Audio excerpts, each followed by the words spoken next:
Oke, ada lagi sini. Nah, sekarang kita bicara tentang berjima. Nih, gak usah dikerasin ya. Maka bersepakat ya tentang jima berhubungan suami istri ketika puasa bulan Ramadan secara sengaja ya tanpa udzur, maka itu perbuatan yang mendurhakai Allah. Ya. Maka di situ batal puasanya ya. Kemudian wajib imsak. Jadi apabila kita berhubungan dengan istri ketika bulan Ramadan ya, maka itu perbuatan yang sangat-sangat mendurhakai Allah, batal puasanya dan wajib menahannya. Menahan bagaimana? Jadi dia tidak boleh makan minum sampai waktu maghrib, Pak, sampai sisa harinya. Misalnya dia suami istri melakukan pukul 10 pada siang hari, maka dia tidak diperbolehkan makan minum sampai dengan waktu maghrib. Ya, sampai waktu maghrib. Dan ada kafarahnya, Pak. Ada sanksinya yang besar. Kafaratulnya kubro. Kafarahnya sangat besar. Yang pertama, Pak, ini urutannya. Yang pertama adalah memerdekakan budak.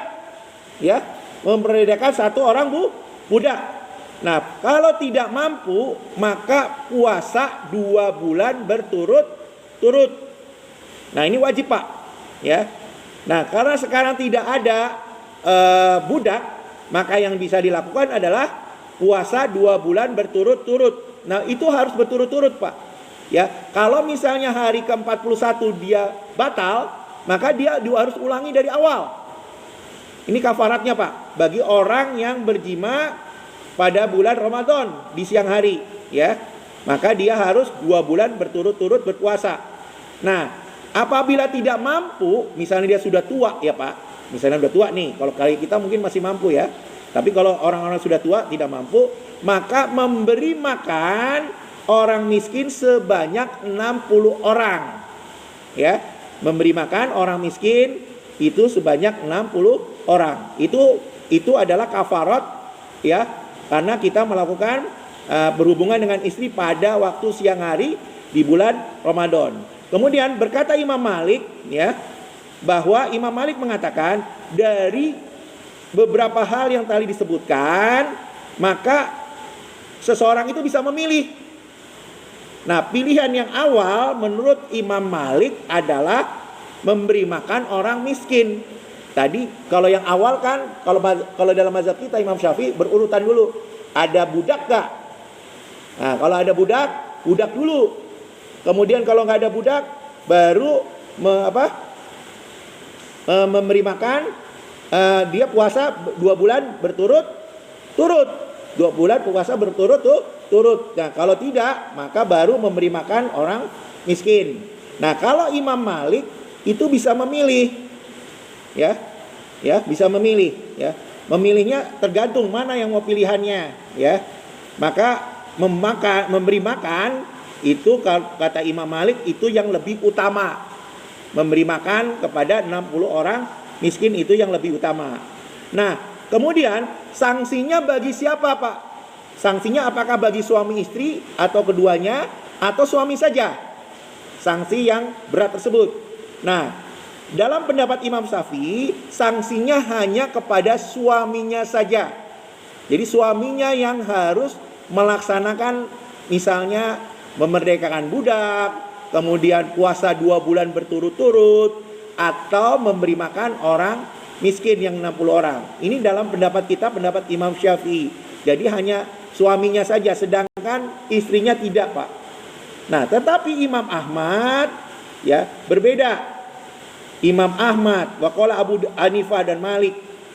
Nah, Imam Ahmad, Imam Abu Hanifah dan Imam Malik menyatakan bahwa setiap suami istri itu harus bertanggung jawab dan membayar kafaratnya. Ya, jadi kalau pendapat imam lain, selain Imam Syafi'i, bahwa orang yang melakukan persetubuhan di siang hari suami istri, bagi Imam Syafi'i yang membayar kafaratnya hanya suaminya.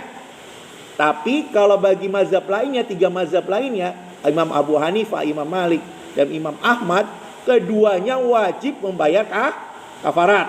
Ya, wajib membayar kafarat. Ya, seperti itu, Pak. ya. Ini beratnya ya Pak, beratnya ketika kita melakukan perbuatan seperti itu Pak, ya. Nah, kemudian ketika bagaimana kalau dia melakukannya 2 kali Pak di bulan Ramadan? Sekarang iya, besokannya iya. Bagaimana sanksinya? Ya. Maka pendapat dari Imam Malik, Syafi'i itu dia harus membayar kedua-duanya. Ya. Jadi kalau hari ini dia melakukan, besoknya dia melakukan lagi, maka ada 2 kali dia melakukan perbuatan tersebut. Maka kafaratnya pun menurut pendapat Imam Malik dan Imam Syafi'i harus bayar kedua-duanya. Nah, berbeda dengan pendapat Imam Abu Hanifah.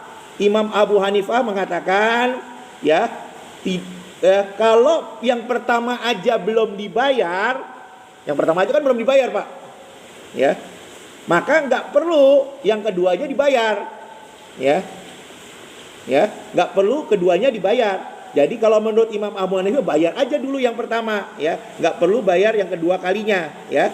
Maka menurut beliau, ya, tidak perlu, tidak wajib, ya, yang keduanya dibayar kafaratnya, ya. Nah, bagaimana dengan pendapat Imam Ahmad?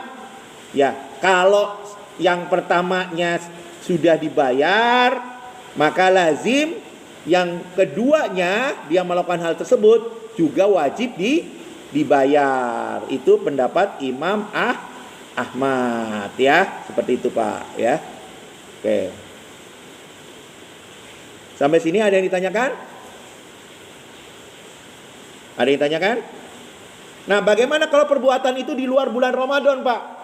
Nah, perlu diketahui bahwa yang ini, perbuatan ini hanya ada dilakukan di bulan Ramadan. Jadi sanksi kafarat seberat ini itu tidak dilakukan di luar bulan Ramadan, nggak ada masalah. Jadi tidak ada sanksi. Jadi sanksi ini berlaku hanya di bulan Ramadan, Pak. Ya. Jadi jangan sampai kita tergoda, ya. Tergoda untuk berhubungan dengan istri kita di bulan Ramadan karena sanksinya sangat berat. Tapi tidak berlaku, para ulama sepakat ini tidak berlaku di luar bulan Ramadan.